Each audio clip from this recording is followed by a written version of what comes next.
Gladys Wanga. So I'd like to congratulate you today. Having said that, from National Gender and Equality Commission, of course, we are a constitutional commission established pursuant to Article 59(4) of the Constitution of Kenya. And our main mandate is to promote gender equality and to ensure freedom from discrimination. And therefore, we have worked closely with the county government because out of our 16 mandate, as you have rightly put it, one of it is to ensure that the principles of equality and inclusion is adhered to by both the national and the county government. For a decade, we conducted monitoring, and therefore we noted gaps and gains. And I would like to put my presentation into three. I will start with the representation. In terms of representation, we have been having a progressive growth, especially in representation of female in county assemblies, where at least the basic minimum of 33.3% is met. However, there is no effort to increase the representation to 50. Therefore, we have an opportunity to do better. Also, in terms of representations of youth, progressively from 2017 to 2022, we have seen an increase of numbers of youth elected to county assemblies from 317 to 349 in 2022. Also, persons with disability, as commission, we have noted that almost half the county assembly have representation of persons with with in the assemblies. And I would like to appreciate the governor of Siaya, is one of the counties with persons with disability in their assembly. Again, another indicator is protection of the vulnerables, especially women, from harmful cultural practices such as FGM, gender-based violence. Again, there is a progress. However, the gap is that we are seeing increase of femicide. Some counties are still practicing retrogressive practices such as FGM. Therefore, we have an opportunity to do better. Thirdly, we also audited in areas of access to services, especially public participation, which is a constitutional requirement. I think that is an avenue where we could do better as a counties. There is a report that it is more or less like a token or organized participation. Therefore, going forward, we would like to see a citizen having a lot of say and participation. What do we do as National Gender and Equality Commission to ensure that all these values of Article 10 is adhered to? We do a lot of collaboration with counties. We support the CECs and MCAs to train them on the values of Article 10. We support the county government to develop policies. I think over 35% of counties have policies, gender-based violence policies, PWD inclusion policies, and other policies that is relevant to inclusion. Likewise, we also train the clerks of the national assemblies to be more sensitive, especially when it comes to issues of budgeting, to ensure that the special interest group is protected. Thank you. Thank you very much.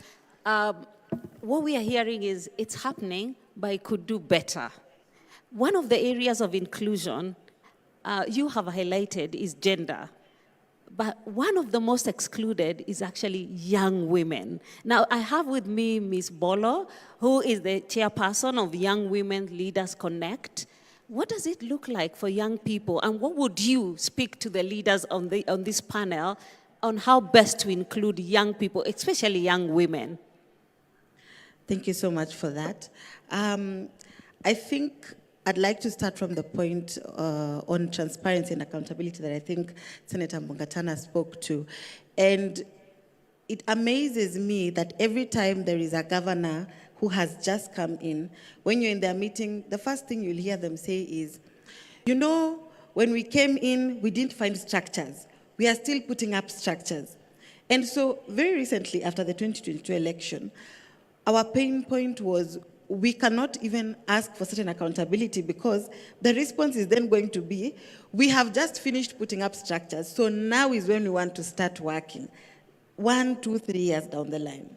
And so what that does is, as young women specifically, when we want to put the governments to task, and even county assembly to task on certain things and certain issues, you can't get a response because they already have a defense mechanism of how they are going to respond to you. They also still don't have certain policies. It would come as a shock to many that up to now, we still have county assemblies that don't have a sexual harassment policy. It's only until recently that a number of them were still doing it. So as a young woman, when you're going to a member of county assembly, for example, to try and engage them on the issues on sexual harassment within your ward or within your area, how do you begin when they themselves don't even have a document that they can use in protecting you, a document that they can use when they are going into the county assembly? How do you begin that conversation? And so I think for young women, it starts from the point of dialogue. We do not have we don't have enough systems for dialogue. We don't have enough systems to even try and question the various legislators that are there. A lot of counties right now don't have working websites. Very recently, we were having a dialogue forum in one of the counties, and a young woman stood up and asked, why is it that we don't have a sexual harassment policy? And the member of county assembly in the county said, no, we have it. Go to the website and check. We actually have a lot of progressive gender bills that we are doing. You will find them on the website. But to their surprise, the website was not working. And so how do you follow up on the mechanism you have been sent to go and check on and contribute towards? I think the other issue is public participation is not, it is being done just to look like it has happened. So to talk about the structure of it, if I'm a young woman and I'm a lactating mother, it's going to be very difficult for me to get there because the environment is not suitable for young people, for young mothers. So you find that you will they don't have an area where they can say lactating mothers are free to sit here, or we are able to get minders for the young children. So what I'll do is I'll stay home. I will not go for that session. Then if you're maybe working, because look at most of the public participation forums are done during weekdays. So if I am working, then I'm not able to attend the public participation forum. I have to choose between making my bread or going to participate in decision making. So if we are able to incorporate civic participation, we have apps like Civic Voices that are able to tell people, these are the public participation forums that are happening, this is where it's happening, should you want to give your views, this is how you can give your views. That way, even if I'm not able to be there physically, I am able to at least follow up and see this is what people discuss and this is what has happened. And this is the areas that we can do better. I think another area is the relationship between senators and governors. A lot of times, if the senator and the governor are from the same party or from the same coalition, then very rarely will you hear oversight discussions. But if they are from different camps, then the excuse, especially from the executive, then becomes, I wanted to do A, B, C, and D, but the politics from the senator has stopped me. So again, that makes it also very difficult to question some of their gains and some of their losses, because then the issue becomes very political and moves away from what the tangible issue is.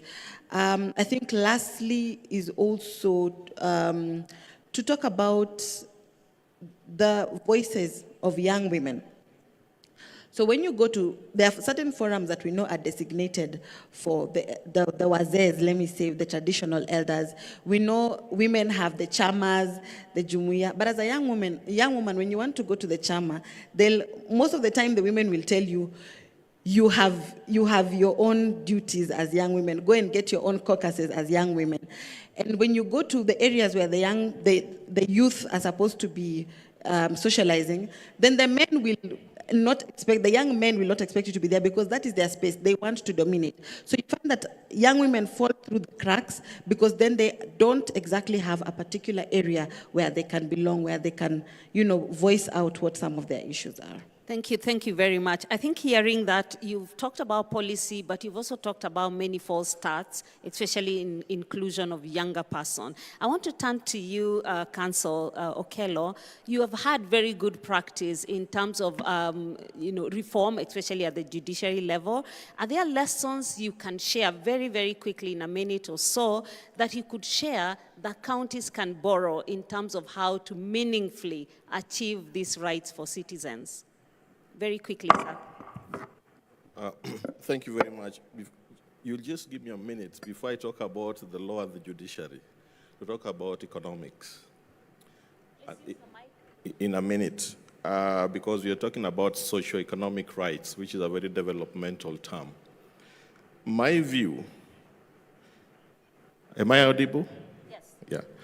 Yeah. My view is that we'll only realize socio-economic rights if we satisfy two considerations. One, we must get the conceptual and philosophical basis of rights correctly.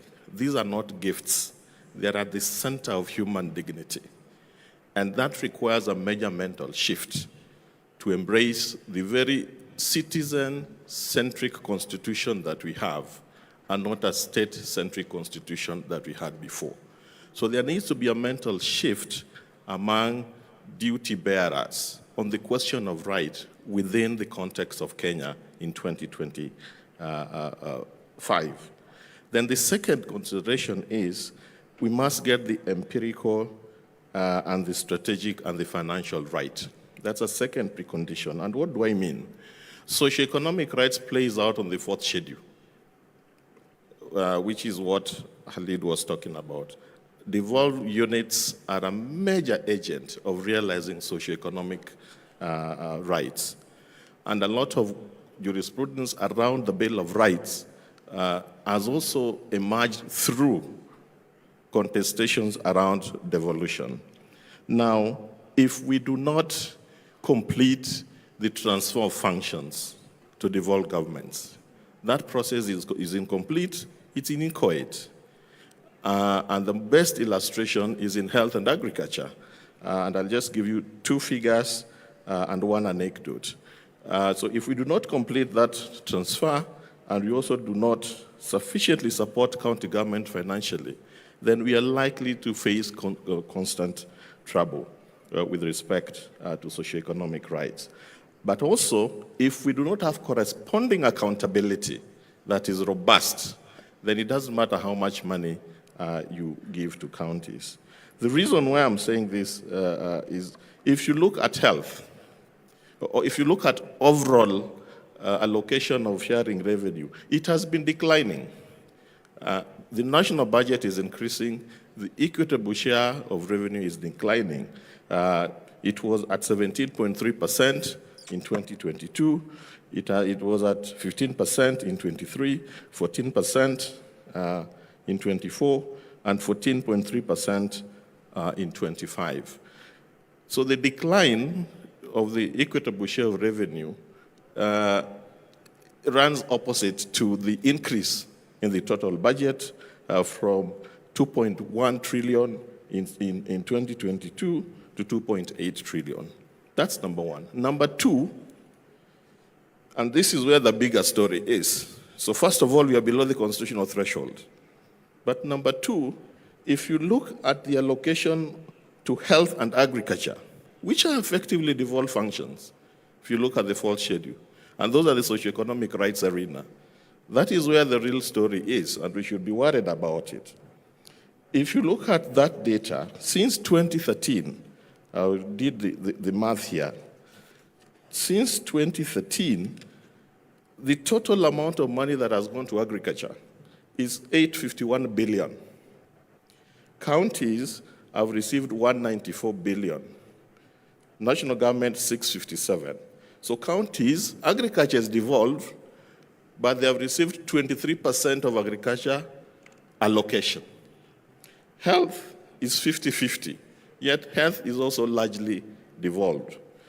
That tells you that the incomplete nature of the transfer of functions to county governments will continue to undermine their ability to realize socioeconomic rights. That's the first thing I wanted to say. Then on the judiciary transformation that you talked about, yes, this is a key institution, realization of rights. In 2011, when it came in, we had 16 high court stations in the whole country. Today, there are about 45 high court stations. We had 53 judges throughout the country. Today, we have 190 judges throughout the country. In this county, you had to go to Kisii to access a high court judge. For those who know this county, from Nyakach to Isibania, there was only one judge in Kisii. That has changed. We have judges here, we have judges in Migori, and so on and so forth. So we increased the number of judicial officers to just improve the access to justice. There are many other things that are going on which may help with inclusion and socioeconomic rights. One, if I may say very quickly, the Small Claims Court. It was set up almost 3 years ago. As of now, it has had 294,000 cases, which says that there was suppressed demand for justice. And for me, that is a frontier for work.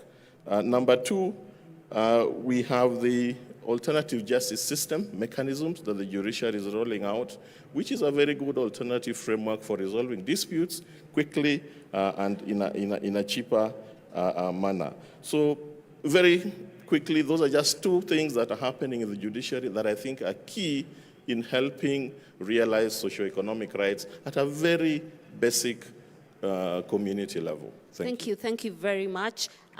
Ladies and gentlemen, time is not on our side, so we need to be closing the panel. But I think hearing all that, I just wanted very quickly to ask Governor Orengo, what new practice would counties then adopt that would help in realization of these rights? Very quickly, sir.